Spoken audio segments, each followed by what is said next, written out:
First day at Perry.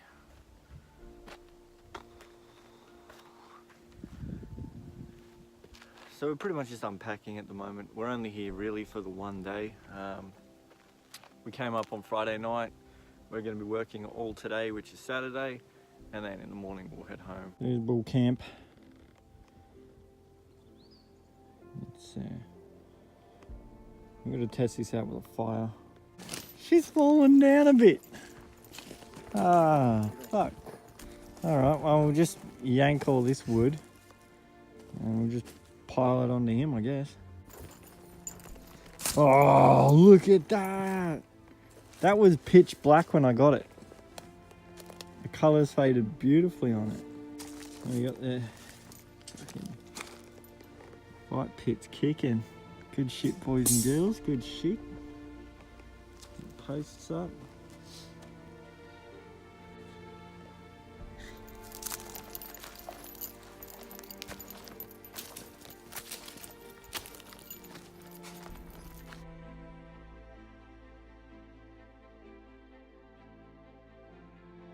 Bull camp's had a bit of an upgrade, so that's going to be interesting.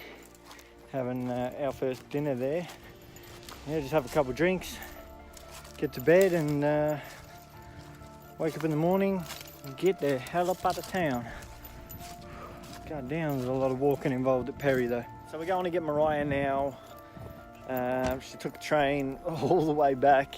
She didn't want to be in reality, but fuck, why would you? For real, why would you want to go back to reality? So we're just gonna go and get some food and shit, and then have a feast at bull camp. Have some songs and I don't know, whatever people do.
Don't look at me, it's weird when you look at me. You look at the fire. Makeshift pug boot, busted knee. Not Sinbad with me though.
Alright, so sun's going down.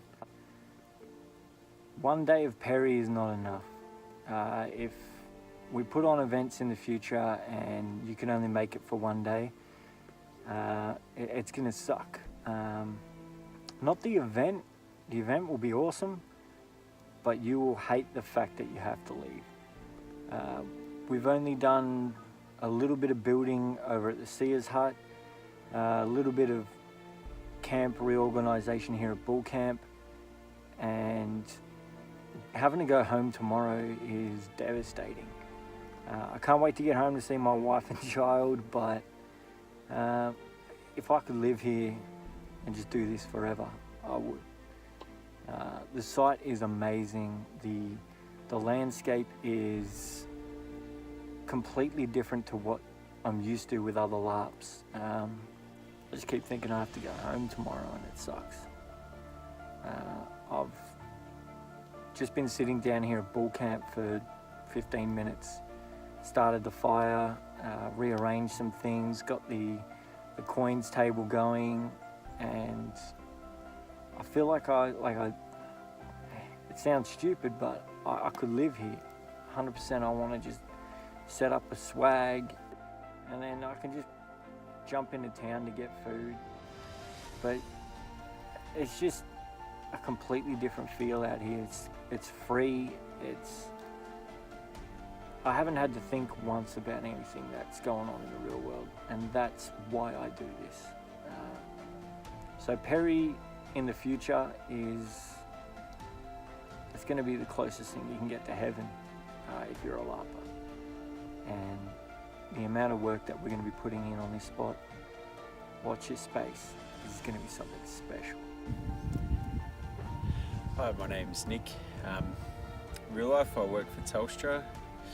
It's out here. I'm Yarkol White Bull. I fight for the Bulls.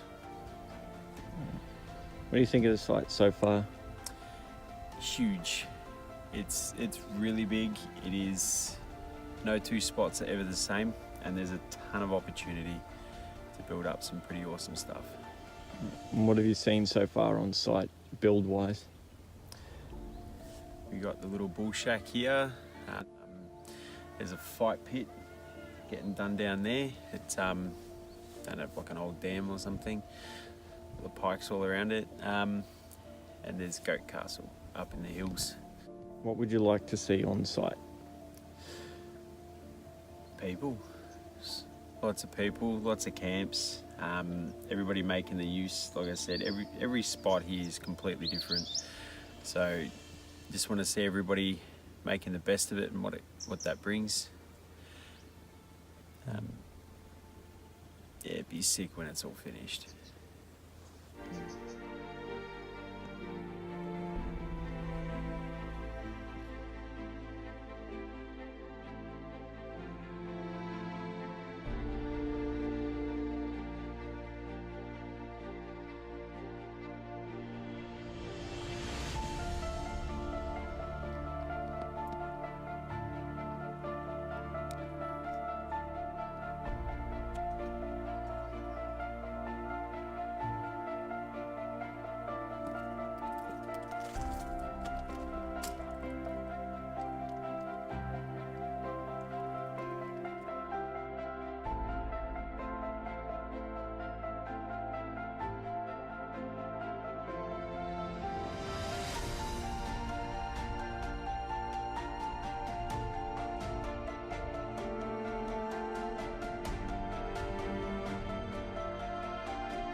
Alright, so just say hi and go from there. Hi, I'm Mariah. I've forgotten what I meant to say. Yeah, that stays in. I'm Mariah. I am a student, but not a student. My character name is Savage, and I fight for the Goat Riders.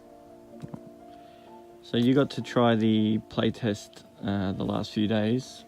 What are your thoughts on it so far? I actually really like it so far. It was really good. It was a lot of fun just role-playing and collecting resources.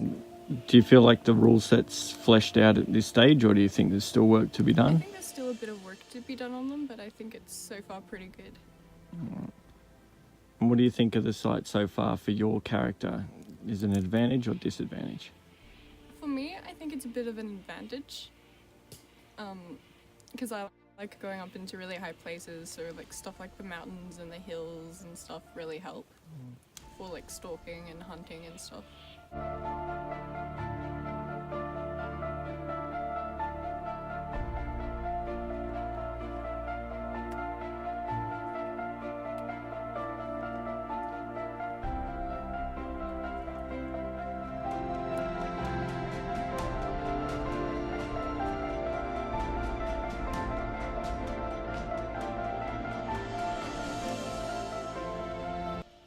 That's my dog.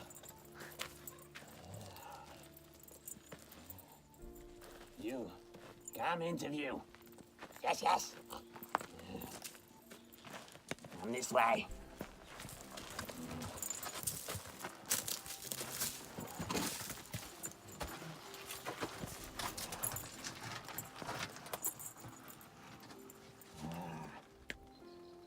My name, that is its stick in character. And in real life, it's Michael.